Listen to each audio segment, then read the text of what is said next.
नमस्कार बच्चों, आप सभी का स्वागत है मेरे चैनल में। आज मैं आपको रिलेशन चैप्टर पढ़ा रहा हूं और इस रिलेशन चैप्टर की जो एक्सरसाइज 1 है उसके क्वेश्चन नंबर 12 से आज हम शुरू करेंगे। क्वेश्चन नंबर 12, 13, 14 और 15 क्वेश्चन, ये जो 4 क्वेश्चन है वो इस वाली एक्सरसाइज के सबसे ज्यादा इंपॉर्टेंट क्वेश्चन है, इसलिए इन क्वेश्चन को आपको ढंग से समझना होगा, घर में प्रैक्टिस भी कर लेना, ठीक है। और ये ऐसे क्वेश्चन है जो बोर्ड एग्जाम में आ सकते हैं, ठीक है। इसलिए इन क्वेश्चंस को जरूर आपने ढंग से पढ़ना है और खासकर क्वेश्चन नंबर 12 को। ये थोड़ा सा ट्रिकी क्वेश्चन है, यहाँ पर हमें इसको सॉल्व करने के लिए ट्रिक का यूज करना पड़ता है, वो मैं आपको अभी बताऊंगा, ठीक है। तो 12 क्वेश्चन को ढंग से समझना है, ये सबसे ज्यादा इंपॉर्टेंट क्वेश्चन है इस वाली एक्सरसाइज का। चलो शुरू करते हैं फिर। क्वेश्चन नंबर 12 में आते देखो। क्वेश्चन नंबर 12 में रिलेशन डिफाइन कर रहा है n क्रॉस n सेट में, और n क्रॉस n सेट के जो एलिमेंट्स है वो ऑर्डर पेयर्स में होंगे, a, b और c, d, ये दो डिफरेंट एलिमेंट्स है। अब इन दो डिफरेंट एलिमेंट्स के बीच में जो रिलेशन R है वो क्या है? a plus D equal to B plus C. और इसी रिलेशन को आपको शो डैट करना है कि ये एक इक्विवेलेंस रिलेशन है। तो बच्चों, किसी भी रिलेशन को अगर इक्विवेलेंस प्रूफ करना है तो उसको पहले रिफ्लेक्सिव प्रूफ करना होगा, फिर सिमेट्रिक प्रूफ करना होगा, फिर ट्रांजिटिव प्रूफ करना होगा, ठीक है। जब कोई रिलेशन इन तीनों प्रॉपर्टीज को वेरीफाई कर लेता है तब जाके वो इक्विवेलेंस प्रूफ हो जाता है। तो हम यहाँ पर सबसे पहले इस रिलेशन को रिफ्लेक्सिव प्रूफ करेंगे, ठीक है। लेकिन उससे पहले मैं इसको लिख लेता हूं। यहाँ पर देखो रिलेशन क्या है, a, b related to c, d। मतलब रिलेशन डिफाइन हो रहा है इन दो एलिमेंट्स यानी इन दो ऑर्डर पेयर्स के बीच में, और रिलेशन ये है बच्चों, a plus D equal to B plus C. कैसे रीड करना है देखो, अगर ये एलिमेंट इस एलिमेंट से रिलेट कर रहा है, कैसे रिलेट कर रहा है, a प्लस डी ये आ गया equal to B plus C ये आ गया, ऐसे रीड करना है, ठीक है। एक और एग्जांपल देता हूं मैं आपको। इसी रिलेशन से अगर c, d रिलेट कर रहा है, मतलब ये ऑर्डर पेयर रिलेट कर रहा है एक दूसरे ऑर्डर पेयर से, तो according to this relation condition क्या बनेगी, रिलेशन क्या होगा, c plus F equal to, ऐसे रीड करो, d प्लस ई। आपको समझ में आ गया होगा, ठीक है। तो रिलेशन जो है वो दो डिफरेंट ऑर्डर पेयर्स के बीच में है, और रिलेशन क्या है, ये है बच्चों, ठीक है। चलो अब इस रिलेशन को रिफ्लेक्सिव हम प्रूफ करते हैं। रिफ्लेक्सिव प्रूफ करने के लिए आपको पहले रिफ्लेक्सिव प्रूफ करने का प्रोसेस पता होना चाहिए। रिफ्लेक्सिव कैसे हम प्रूफ करते हैं, देखो कोई भी एक एलिमेंट हम लेते हैं और उसी एक एलिमेंट का रिलेशन उसी से वेरीफाई करते हैं, और अगर वो वेरीफाई हो जाता है तो वो रिलेशन रिफ्लेक्सिव कहलाता है। तो यहां पर भी हमें एक एलिमेंट लेना है, और वो एक एलिमेंट हम लेंगे इस ये वाला ऑर्डर पेयर, मतलब a, b वाला ऑर्डर पेयर, ठीक है। तो देखो हमने एक एलिमेंट लिया, ये एक एलिमेंट मतलब एक ऑर्डर पेयर, कहां से लोगे, n क्रॉस n से। और हमें यहां पर वेरीफाई करना है या प्रूफ करना है कि a, b related to a, b, तब जाके रिफ्लेक्सिव प्रूफ होगा। और वेरीफाई करने के लिए या प्रूफ करने के लिए हमें उसके लिए कंडीशन चाहिए होगी। कैसे, देखो बच्चों, उसके लिए हम यहाँ पर रफ वर्क में जाएंगे और ये समझना बहुत जरूरी है, ठीक है ना। हम लेट करते हैं, हम मान लेते हैं लेट कि a, b रिलेट कर रहा है a, b से।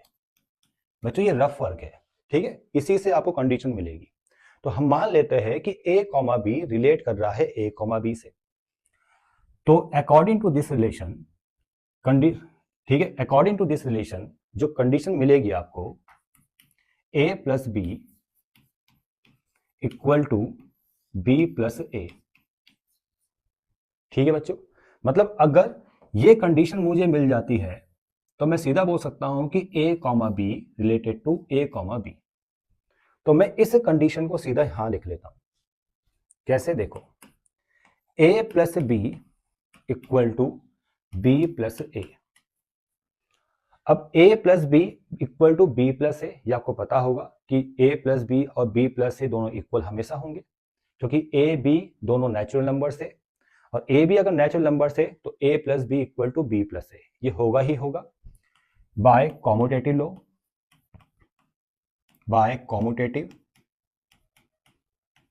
ठीक है बच्चों, अब जैसी ये कंडीशन यहां पर मिली मुझे, तो उसका अगला स्टेप ये बन जाएगा कि a comma B relate to a comma B. यही तो रिफ्लेक्सिव की कंडीशन है, मतलब यही तो रिफ्लेक्सिव में करा जाता है कि जो भी आप एलिमेंट लेते हो उसी से रिलेशन निकालते हो, और वो रिलेशन जब वेरीफाई होता है तो वो रिफ्लेक्सिव कहलाता है, वो रिलेशन रिफ्लेक्सिव हो जाता है। तो हमने यहां पर a कॉमा बी लिया और a कॉमा बी का रिलेशन a कॉमा बी से वेरीफाई करने के लिए हमने वो कंडीशन यहां पर लिख दी। और ये कंडीशन हमें कैसे मिली? रफ वर्क में जाकर। इसलिए मैं बोल रहा था कि क्वेश्चन नंबर 12 में हमें ट्रिक का यूज करना पड़ेगा, और ट्रिक यही है कि आपको पहले रफ वर्क में जाना है और वो कंडीशन ढूंढनी है, जैसे मैंने ढूंढी है। समझ में आ गया? और सीधा कंडीशन को आपने यहां लिखना है और सीधा आपने फिर ये वाला स्टेप लिख देना है कि a comma B related to a comma B. तो ये क्वेश्चन आपको ट्रिक से ही करने पड़ेंगे। आई बात समझ में? और इसको फिर आपने यहां से रफ कर देना है। बस ये रफ वर्क है, इसको फेयर में शो नहीं करना है। जब ये एलिमेंट इसी अपने से ही जब कंफर्म हो चुका है, रिलेटेड है, तो आप क्या बोलोगे अगले स्टेप में कि R इज रिफ्लेक्सिव। आगे समझ में बच्चों? थोड़ा सा देखो, दिमाग लगाना पड़ेगा, ट्रिक का यूज करना पड़ेगा, तब चीजें समझ में आएगी। ठीक है, अब आते हैं हम दूसरे वाले केस में, दूसरी वाली प्रॉपर्टी में जो है सिमेट्रिक। अब हम सिमेट्रिक कंफर्म करेंगे। सिमेट्रिक की कंडीशन जैसे होती है वो याद कर लो। ए अगर दो एलिमेंट x और y है, तो जो रिलेशन x y के बीच में है वही रिलेशन y x के बीच में होना चाहिए, और पहला केस गिवन होता है। तो उसी तरह से यहां भी हम पहले दो एलिमेंट्स लेंगे। ठीक है, सिमेट्रिक में पहला स्टेप क्या होता है कि दो एलिमेंट्स आपको सेट से लेने हैं, और इस बार एलिमेंट्स क्या होंगे? ये दो एलिमेंट्स ये होंगे a कॉमा बी, और दूसरा क्या होगा? c comma D. कहां से लिया जाएगा? n क्रॉस n से, क्योंकि एलिमेंट्स इस बार क्या है? ऑर्डर पेयर से। तो दो ऑर्डर पेयर्स हमने ले लिए। और सिमेट्रिक में पहला केस गिवन होता है। कौन सा केस? कि a कॉमा बी रिलेट कर रहा है किससे? c कॉमा डी से, ये गिवन है। और जब a कॉमा बी रिलेट कर रहा है c कॉमा डी से, तो क्या रिलेशन है भाई इनमें? रिलेशन तो ये है ना, तो इसको भी लिखना पड़ेगा कि a plus D equal to B plus C. समझ में आ रहा है? ऐसे a plus D equal to B plus C, ये पूरा गिवन में आ जाएगा। आगे समझ में? ये तो पूरा गिवन है, ये तो आप बिना सोचे समझे लिख दोगे। लेकिन अब आपको क्या चेक करना है कि c कॉमा डी भी अब रिलेट कर रहा है a कॉमा बी से। ये आपको मतलब चेक क्या प्रूफ करना है मतलब। और ये कैसे प्रूफ होगा? जब इसके लिए आप कंडीशन लिखोगे। वो कंडीशन कहां से मिलेगी? जब आप रफ वर्क में जाओगे। रफ वर्क में हम लेट करते हैं कि c कॉमा डी रिलेट कर रहा है a कॉमा बी से।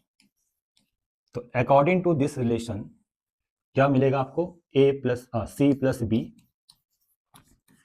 Equal to D plus A, ये मिलेगा बच्चों। और यही आपको यहां पर चाहिए होगा। जैसे ये कंडीशन यहां पर आ जाएगी तो सीधा आप बोलोगे कि c comma D is also related to a comma B, मतलब this order pair related to this order pair. पर ऐसे नहीं कि आपने डायरेक्ट सीधा यहां लिख दिया, ऐसा नहीं होता। आप इसको एडजस्ट करोगे इस फॉर्म में। कैसे? देखो, मैं यहां पर देख रहा हूं, यहां पर क्या है? c प्लस बी है। ठीक है, मुझे ये यहां पर लेके आना है। अब डायरेक्ट नहीं लिखना है आपने, पहले इसको एडजस्ट करना है। तो c प्लस बी यहां पर है, तो मैं क्या करूंगा? और d प्लस ए यहां पर है। ठीक है, तो मैं देख रहा हूं कि d प्लस ए यहां पर है, तो a प्लस डी को लिख दूंगा d प्लस ए। c प्लस, जैसे b प्लस सी यहां पर है और यहां पर c प्लस डी लाना है, तो b प्लस सी को लिख दूंगा मैं क्या? c plus B. ठीक है, इसको एडजस्टमेंट कर दिया। अगले स्टेप में इसको इधर c plus B equal to D plus A. अब जैसे मैंने इसको इधर लिखा था और ये वाला कंडीशन मुझे मिल गया, और जैसे मुझे ये मिला यहां पर, मैं सीधा बोलूंगा कि c comma D related to a comma B, मतलब this order pair related to this order pair. c comma D related to a comma B, और यही सिमेट्रिक, यहां पर सिमेट्रिक प्रूफ हो जाता है।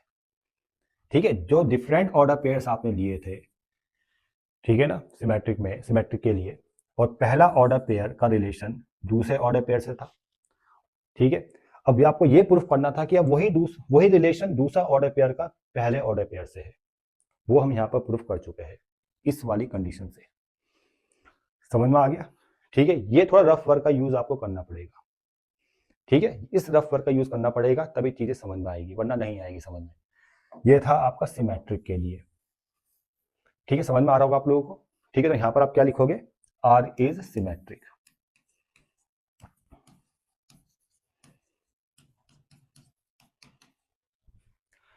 अब हम यहां पर ट्रांजिटिव प्रूफ करेंगे। जो रिलेशन है ए कॉमा बी और सी कॉमा डी के बीच में, ये रिलेशन, इसको अब हम ट्रांजिटिव प्रूफ करेंगे। लेकिन ट्रांजिटिव प्रूफ करने के लिए हम 3 एलिमेंट्स लेते हैं। मतलब यहां पर हम 3 ऑर्डर पेयर्स लेंगे। पहला ऑर्डर पेयर ये, दूसरा ऑर्डर पेयर ये, और तीसरा ऑर्डर पेयर लेंगे ई कॉमा एफ। कहां से लेंगे, जो गिवन सेट होगा n क्रॉस n, यहां से।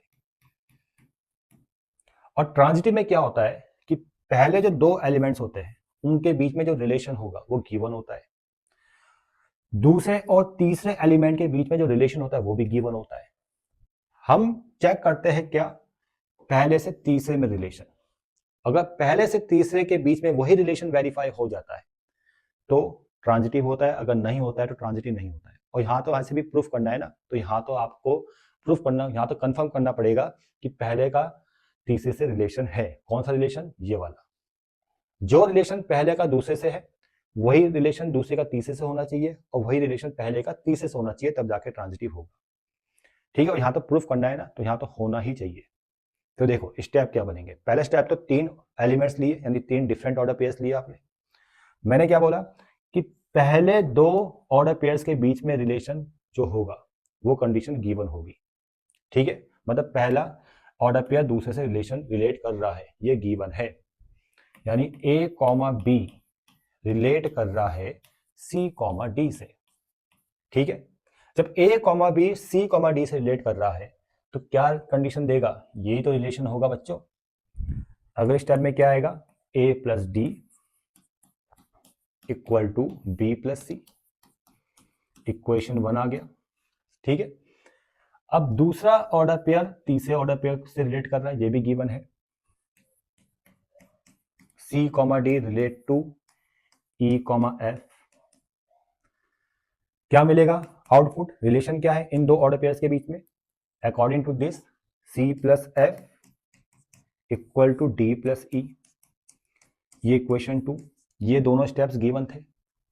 लेकिन अब आपको प्रूफ करना है, कंफर्म करना है कि पहला ऑर्डर पेयर तीसरे से भी रिलेट कर रहा है, तब जाके ट्रांजिटिव हो जाएगा, प्रूफ हो जाएगा। उसके लिए ऐसा नहीं कि आप डायरेक्ट लिख दोगे, नहीं, उसके लिए आप कंडीशन ढूंढोगे रफ में जाके। लेट करो रफ में, रफ वर्क में जाओ। लेट कि ए कॉमा बी रिलेट कर रहा है किससे, ई कॉमा एफ से। ये रफ वर्क में जाना है और कंडीशन ढूंढनी है कि कौन सी कंडीशन से ये मिलेगा। तो जब हम मान लेते हैं कि ये लेट किया हमने कि ए कॉमा बी रिलेट कर रहा है ई कॉमा एफ से, तो कंडीशन क्या बन रही है, ए प्लस एफ, ठीक है ना, equal to B plus E. आपको ये चाहिए यहां पर, और ऐसे नहीं कि सीधा डायरेक्ट आपने लिख दिया। ये कंडीशन यहां पर चाहिए, लेकिन कैसे आएगी, इक्वेशन 1 इक्वेशन 2 का यूज करके। देखो जैसी ये कंडीशन यहां पर आ जाएगी तो सीधा आप बोलोगे कि A comma B related to E comma F. समझ में आ गया ना। तो देखो कैसा आएगा, आप इक्वेशन 1 और इक्वेशन 2 को ऐड कर दो। ए प्लस डी प्लस इसके साथ ऐड हो जाएगा C plus F equal to B plus C plus D plus E. B plus C plus D plus E, इसको इससे ऐड किया, इसको इससे ऐड किया, डी से डी कैंसल, सी से C cancel, A plus F equal to B plus E. आ गया, देखो वही A plus F equal to B plus E आ गया ना। जैसे ये आ गया वैसे आप सीधा बोलोगे कि A comma B related to E comma F, A comma B related to E comma F. फिर नेक्स्ट लाइन क्या होगी, आर इज ट्रांजिटिव, क्योंकि हम कंफर्म कर चुके हैं A comma B related to E comma F. पहला ऑर्डर पेयर तीसरे से रिलेट कर रहा है, इस रिलेशन को वेरीफाई कर रहा है। ठीक है, तो हम बोलेंगे आर इज ट्रांजिटिव। अब बाद में लास्ट में क्या लिखोगे कि आर इज इक्विवेलेंस रिलेशन। और ये रफ वर्क आप ये जो है आपने रफ कर देना है भाई। ठीक है ना, इसका यूज फेयर में नहीं करना है, ये रफ वर्क था। क्लियर बच्चों? ये इंपॉर्टेंट क्वेश्चन था, इसलिए मैंने उसमें थोड़ा सा टाइम लिया है। कोशिश करी है समझाने की। अगर नहीं समझ में आया तो कमेंट्स करके जरूर बताना, मैं और अच्छा प्रयास करूंगा आपको समझाने का। ठीक है, इंपॉर्टेंट क्वेश्चन है। ऐसे ही 2 क्वेश्चन एग्जाम्पल्स में आपको मिलेंगे, वो भी पढ़ाऊंगा जब एग्जाम्पल्स पढ़ाना शुरू करूंगा आपको मैं। ठीक है, इंपॉर्टेंट एग्जाम्पल्स, उनमें वो 2 क्वेश्चंस कवर करूंगा जो इसी टाइप के हैं। ठीक है, उनमें भी ट्रिक का यूज करके हमें इक्विवेलेंस प्रूफ करना पड़ेगा। ठीक है, नंबर 13 में देखो बच्चों, इस क्वेश्चन में ए सेट गिवन है, रिलेशन गिवन है, और रिलेशन क्या है, ए और बी के बीच में, कि इनका जो डिफरेंस है वो इवन है बच्चों, और इस रिलेशन को इक्विवेलेंस प्रूफ करना है। इक्विवेलेंस प्रूफ करने के लिए आपको रिफ्लेक्सिव, सिमेट्रिक और ट्रांजिटिव प्रूफ करना पड़ेगा। तो जो सबसे आसान तरीका है, क्योंकि इस क्वेश्चन को हम 2-3 तरीके से कर सकते हैं, लेकिन जो सबसे आसान है वो मैं आपको बताता हूँ। हम सबसे पहले रिफ्लेक्सिव प्रूफ करेंगे। रिफ्लेक्सिव के लिए देखो हमने क्या करना है, ए सेट से कोई भी एक एलिमेंट लेना है। 1 ले लिया, किसको बिलोंग कर रहा है, ए सेट को, और रिफ्लेक्सिव में हम उस एलिमेंट का उसी से रिलेशन वेरीफाई करते हैं। अगर सही होता है तो रिफ्लेक्सिव होगा, अगर नहीं होता तो रिफ्लेक्सिव नहीं होगा। तो 1 का रिलेशन 1 से निकालेंगे, और रिलेशन क्या है, डिफरेंस का। अगर ए और बी के बीच में रिलेशन है a minus B is even, तो 1 का अगर रिलेशन 1 से निकालूंगा तो कैसे लिखोगे, 1 माइनस 1 ऐसे लिखोगे, आउटपुट मिलेगा 0, और 0 क्या है, इज एन इवन। तो यानी 1 का रिलेशन 1 से वेरीफाई हो चुका है, तो आप क्या लिखोगे कि 1,1 बिलोंग्स टू आर। ठीक है, समझ में आ गया? उसी तरह से आप सिमिलरली करके 2 भी ले सकते हो, तो 2 माइनस 2 भी 0 आएगा, और 0 इवन होता है। 3 अगर लोगे तो 3 का रिलेशन अगर 3 से निकालोगे तो वो भी 3 माइनस 3 0 देगा। तो सिमिलरली करके आप लिखोगे कि 2,2, 3,3, 4,4, 4,4 और 5,5 बिलोंग्स टू आर। ठीक है, अब आपको ये बात समझ में आ गई होगी। अब हमें सिमेट्रिक प्रूफ करना है। देखो यहां तक रिफ्लेक्सिव हो चुका है कि R is reflexive, R is reflexive proof हो चुका है बच्चों। ठीक है, सिमेट्रिक में क्या करोगे, कोई भी 2 एलिमेंट्स लोगे, ठीक है ना, 2 एलिमेंट्स ले लो, जैसे मैं ले लेता हूं 1 और 3, इनका डिफरेंस इवन आएगा। ठीक है, तो 3 1 का डिफरेंस भी इवन आएगा। समझ में आ गया? और भी ले सकते हो, 1 के साथ 5 ले लो, 1 5 का डिफरेंस इवन है, तो 1 5 बिलोंग्स टू आर। तो 5 1 लोगे, उनका डिफरेंस भी क्या आएगा, 5 माइनस 1 इवन आएगा। 5 माइनस 1 4 आ रहा है, इवन तो आ रहा है, तो वही 5,1 बिलोंग्स टू आर। बस ऐसे कर सकते हो डायरेक्ट। ठीक है, तो ऐसे, ठीक है ना, इस तरह से आप कर सकते हो, कोई दिक्कत ही नहीं आएगी। 2 4 ले लो, 2,4 अगर आर को बिलोंग कर रहा है, इनका डिफरेंस अगर इवन है, तो 4,2 भी आर को बिलोंग करेगा। क्लियर? तो इसी इन सभी कंडीशन से हम बोल सकते हैं कि आर कैसा है, आर इज सिमेट्रिक, आर आपका सिमेट्रिक है। उसके बाद अब ट्रांजिटिव में आते हैं। ट्रांजिटिव में 3 एलिमेंट्स ले लो, जैसे 1 3 5, 1 3 5 कहां से लोगे, ए सेट से। पहले 1 का रिलेशन 3 से निकालेंगे, यानी 1,3 आर को बिलोंग कर रहा है, और इनका जो डिफरेंस है कितना आ रहा है, 2 आ रहा है। और फिर 3 का रिलेशन 5 से निकालोगे, 3,5 बिलोंग्स टू आर, यानी मॉड 3 माइनस 5 कितना आ रहा है, 2 आ रहा है, ये भी इवन आ रहा है। और मैंने आपको पहले बताया था कि पहले एलिमेंट का दूसरा रिलेशन गिवन होगा, दूसरे का तीसरा रिलेशन ये भी गिवन होगा। हमें चेक करना पड़ेगा 1 से 5 में, 1 से 5 में चेक करना पड़ेगा। अब चेक करो कि 1 और 5 का जो डिफरेंस है इवन आ रहा है, बिल्कुल आ रहा है, 4 4 इवन होता है, फिर रिलेशन है डिफरेंस का। तो अगले लाइन में क्या लिखोगे कि 1 minus 5 equal to 4 and 4 is even. तब जाके बोलोगे कि 1,5 बिलोंग्स टू आर, मतलब 1 से 5 में रिलेशन वेरीफाई हो चुका है, मतलब ये रिलेशन भी आपका क्या है, ट्रांजिटिव है। ठीक है, reflexive confirm, symmetric confirm, transitive confirm, equivalence proof हो गया। समझ में आ गया बच्चों? ठीक है, तो आगे बढ़ते हैं। क्वेश्चन नंबर 14, ये बढ़िया क्वेश्चन है, ये बढ़िया क्वेश्चन है। देखो यहां पर एक सेट है इंटीजर का, रिलेशन डिफाइन कर रहा है 2 एलिमेंट के बीच में, ए और बी के बीच में। क्या रिलेशन है कि A plus B is an even, और प्रूफ डेट करना है कि ये आर रिलेशन इक्विवेलेंस है। कैसे करेंगे देखो बच्चों, मैं पहले रिलेशन को ढंग से लिख लेता हूं। आर रिलेशन ए और बी के बीच में है, ठीक है, और रिलेशन क्या है, कि इन दोनों का सम यानी a plus B is an even. ठीक है बच्चों, ये रिलेशन है। इस रिलेशन को रिफ्लेक्सिव, सिमेट्रिक और ट्रांजिटिव प्रूफ करना है, तब जाके इक्विवेलेंस प्रूफ होगा। रिफ्लेक्सिव प्रूफ करने के लिए आप कोई भी एक एलिमेंट लोगे। हमने एक एलिमेंट ए ले लिया। कहां से लोगे? जो सेट होगा, सेट किसका है? इंटीजर का, यानी जेड का। और ए का रिलेशन ए से ही आप पहले वेरीफाई करोगे। रिलेशन क्या है? A plus B is an even. मतलब जो भी आप एलिमेंट ले रहे हो उसको उससे ही प्लस कर दो और वो इवन आना चाहिए रिफ्लेक्सिव वाले केस में। ठीक है, अगर मैंने ए लिया है तो मैं ए को ए के साथ ही प्लस करूंगा। आप पर यहां देखो ना, ए और बी के बीच में क्या रिलेशन है कि इन दोनों का सम इवन है। यही तो रिलेशन है ना। और अगर मैं रिफ्लेक्सिव ले जाऊंगा तो ए का रिलेशन ए से ही तो निकालूंगा, ए का रिलेशन ए से तो वेरीफाई करूंगा, यानी ए को ए से ही तो प्लस करूंगा। समझ में आ रहा है ना। तो यहां पर अगर मैं इस रिलेशन को ए का ए से निकालने जाऊंगा तो कैसे लिखूंगा? ए प्लस ए कितना आ रहा है? 2 और 2 तो आपका इवन होता ही है। जहां पर 2 इंटू में आ गया वो हमेशा इवन ही होगा। ये तो कंफर्म हो चुका है। ठीक है, मतलब ए का रिलेशन ए से वेरीफाई हो चुका है। अब कोई भी नंबर ले लो, इंटीजर में कोई भी नंबर सोचो, कोई नंबर ले लो, 5 ले लो। तो 5 को जब 5 से ही प्लस करोगे 10 आएगा, वो इवन आएगा। 3 को 3 से प्लस करोगे 6 आएगा, इवन होगा। 4 को 4 से प्लस करोगे, ठीक है ना, 8 आएगा, वो इवन होगा। किसी भी नंबर को अपने से प्लस करोगे तो इवन ही मिलेगा।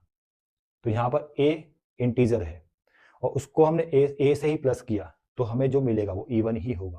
तो 2a की फॉर्म में आ चुका है। तो हम बोलेंगे यहां पर सीधा a, a belongs to r, ऐसे लिखो। उसके बाद r इज रिफ्लेक्सिव। ठीक है, समझ में आ गया बच्चों? समझ में आ गया होगा, ठीक है ना। उसके बाद आपने सिमेट्रिक में जाना है। अब सिमेट्रिक को हम प्रूफ करेंगे बच्चों। देखो, सिमेट्रिक के लिए 2 डिफरेंट एलिमेंट्स लेने हैं, ए बी। कहां से लोगे? इंटीजर से, सेट ऑफ इंटीजर से, यानी ए बी भी इंटीजर से। और सिमेट्रिक की कंडीशन क्या होती है कि ए का अगर रिलेशन बी से है तो वही रिलेशन बी का ए से वेरीफाई होना चाहिए, तब जाके सिमेट्रिक होता है। तो ए का रिलेशन बी से है तो गिवन होगा, यानी ए रिलेटेड टू बी, ये तो गिवन है। और क्या रिलेशन है कि A plus B is an even. ठीक है, इज एन इवन। समझ में आ गया? अब जब a plus B is an even है तो b plus A B is also an even. समझ में आ रहा है? तो अगली लाइन में क्या आएगा कि b comma A belongs to r, या इसको ऐसे लिखो कि b रिलेटेड टू a। समझ में आ गया होगा कि जो रिलेशन a का b से है उससे कंडीशन बनी थी कि a plus B is an even, और इसको मैंने चेंज कर दिया कि b plus A is also an even. और इससे ये कंफर्म होता है कि b भी a से रिलेट कर रहा है, तो यानी b रिलेशन रख रहा है a से, और वही रिलेशन b का a से भी है। समझ में आ रहा है स्टेप कैसे लिख रहा हूं मैं? तो हम यहां पर बोलेंगे कि r इज सिमेट्रिक।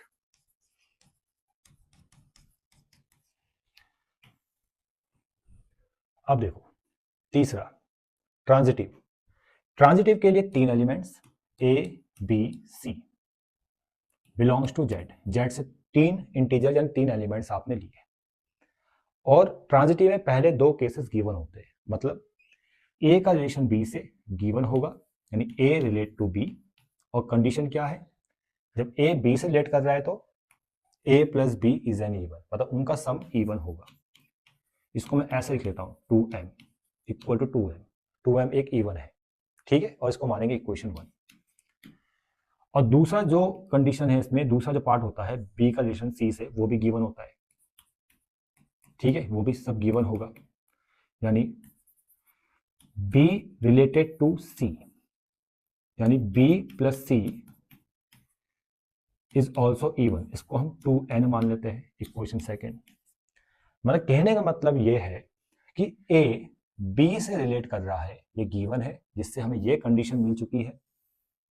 और b c से रिलेट कर रहा है, ये भी गिवन होता है ट्रांजिटिव में, जिससे हमें ये कंडीशन मिल चुकी है इस रिलेशन के हिसाब से। अगर बी सी से रिलेट कर रहा है तो उनका सम भी इवन होगा। हमें ट्रांजिटिव में ये वेरीफाई करना होता है कि भाई पहले का रिलेशन तीसरे से सही होगा, ये वेरीफाई करना होता है, तब जाके ट्रांजिटिव कंफर्म होगा। ठीक है ना। अगर पहले का तीसरे रिलेशन वेरीफाई, यही रिलेशन वेरीफाई हो जाता है तो ये ट्रांजिटिव प्रूफ हो जाएगा। मतलब कहने का मतलब अगर a प्लस सी का सम भी इवन आ गया तो ये ट्रांजिटिव हो जाएगा। कैसे आएगा देखो, 1 प्लस 2 को ऐड करेंगे, इन दोनों को ऐड करो, a plus B, B plus C, इसको इसके साथ, इसको इसके साथ, 2m plus 2n, a plus B कितना आ गया 2b प्लस सी, 2m प्लस 2n, 2b को वहां लेके जाओ, a plus C equal to 2m plus 2n minus 2b। अब देखो ना, a प्लस सी का सम कितना आ रहा है E1, क्योंकि इन सभी टर्म में से 2 कॉमन आ रहा है ना 2 कॉमन इन सभी टर्म में से, तो इसका मतलब a प्लस सी का सम क्या है E1 है। इस कंडीशन से मैं बोल सकता हूं कि a c से रिलेट कर रहा है। समझ में आ गया, क्योंकि उनका a और c का सम भी इवन आ रहा है। तो इसको मैं यहां लिख लेता हूं कि a रिलेट टू c, मतलब पहले का रिलेशन तीसरे से कंफर्म हो चुका है और r आपका ट्रांजिटिव प्रूफ हो चुका है, जिससे आप बोलोगे कि ये पूरा रिलेशन, ये जो रिलेशन था ये इक्विवेलेंस होगा। और ये लाइन आप जरूर लिख लेना। ठीक है, आगे बढ़ते हैं। क्वेश्चन नंबर 15 में देखो बच्चों, यहां पर इंटीजर का सेट है, रिलेशन ये गिवन है और प्रूफ डेट करना है कि रिलेशन इक्विवेलेंस है। पहले मैं रिलेशन को लिख लेता हूं। देखो, रिलेशन है x और y के बीच में, यानी दो एलिमेंट्स के बीच में, और ये दो एलिमेंट्स क्या है इंटीजर्स है। ठीक है, और यहां पर रिलेशन क्या है इन दोनों के बीच में कि इनका जो डिफरेंस है वो डिविजिबल बाय 11 है, इज डिविजिबल बाय 11। ठीक है, ये रिलेशन है। और मुझे इक्विवेलेंस अगर प्रूफ करना है तो रिफ्लेक्सिव, सिमेट्रिक और ट्रांजिटिव उसको प्रूफ करना होगा। रिफ्लेक्सिव के लिए एक एलिमेंट लेंगे, रिफ्लेक्सिव के लिए सिर्फ आपने एक एलिमेंट लेना है x, और x क्या है इंटीजर, सेट ऑफ इंटीजर से लिया जाएगा। i लिखो या z लिखो, यहाँ पर i लिखा है तो हम i का यूज करते हैं, चलो ठीक है, सेट ऑफ इंटीजर i। ठीक है ना, x लिया जाएगा सेट ऑफ इंटीजर से, और x का रिलेशन x से ही निकाला जाएगा। और रिलेशन क्या है, जैसे x minus Y divisible by 11 है, और जब मैं x का रिलेशन x से ही निकालूंगा ये वाला रिलेशन, तो कैसे लिखूंगा, x माइनस एक्स कितना आ रहा है 0, और 0 इज डिविजिबल बाय 11। आगे समझ बच्चों, x का रिलेशन हमने, देखो x और x के बीच में ये रिलेशन हमने वेरीफाई कर दिया है, और जो भी आउटपुट मिल रहा है वो डिविजिबल बाय 11 है। आई बात समझ में। तो यहां पर हम सीधा बोलेंगे कि x comma x belongs to r, और r इज रिफ्लेक्सिव। आगे समझ बच्चों। अब आते हैं सिमेट्रिक के लिए। सिमेट्रिक के लिए आपने दो एलिमेंट्स लेने हैं। आप x और y दो एलिमेंट्स लोगे सेट ऑफ इंटीजर से, और पहली कंडीशन गिवन होती है कि x related to y, x y को रिलेट कर रहा है, और रिलेशन क्या है कि x और y का डिफरेंस यानी x minus Y is divisible by 11, is divisible by 11। अब यही रिलेशन मुझे y का x से निकालना है, तो मुझे यहां पर कंडीशन क्या चाहिए कि y minus x is also divisible by 11। तो मैं लिख सकता हूं आसानी से, जब x minus Y divisible by 11 है तो y माइनस एक्स भी इज ऑल्सो डिविजिबल बाय 11। ठीक है, क्योंकि ये गिवन है और इस गिवन कंडीशन से मैं ये रिजल्ट भी दे सकता हूं। समझ में आ रहा है बच्चों। और जैसे मैंने ये वाला रिजल्ट दिया कि y minus x is also divisible by 11, तो यहां से ये कंफर्म होता है कि y, x belongs to R, यानी y रिलेट कर रहा है x को। तो यहां से ये चीज कंफर्म हो जाती है कि R आपका सिमेट्रिक है, R इज सिमेट्रिक। ठीक है बच्चों, जो रिलेशन x का y से है वही रिलेशन अब y का x से भी हमने वेरीफाई कर दिया है, तो R इज सिमेट्रिक।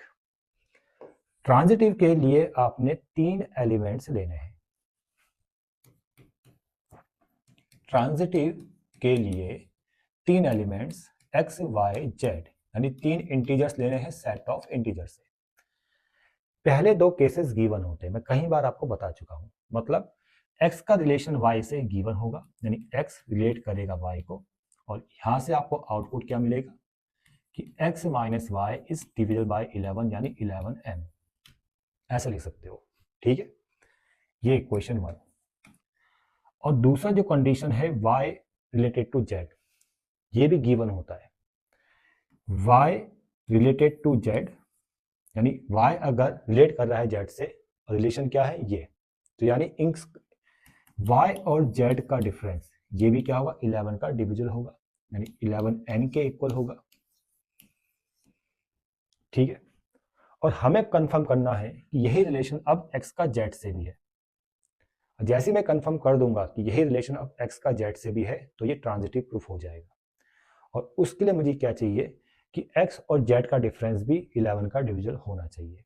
उसको मैं कैसे लेके आऊंगा, इक्वेशन 1 और इक्वेशन 2 से। देखो 1 और 2 को हम ऐड करेंगे, जब दोनों को ऐड करेंगे ऐसे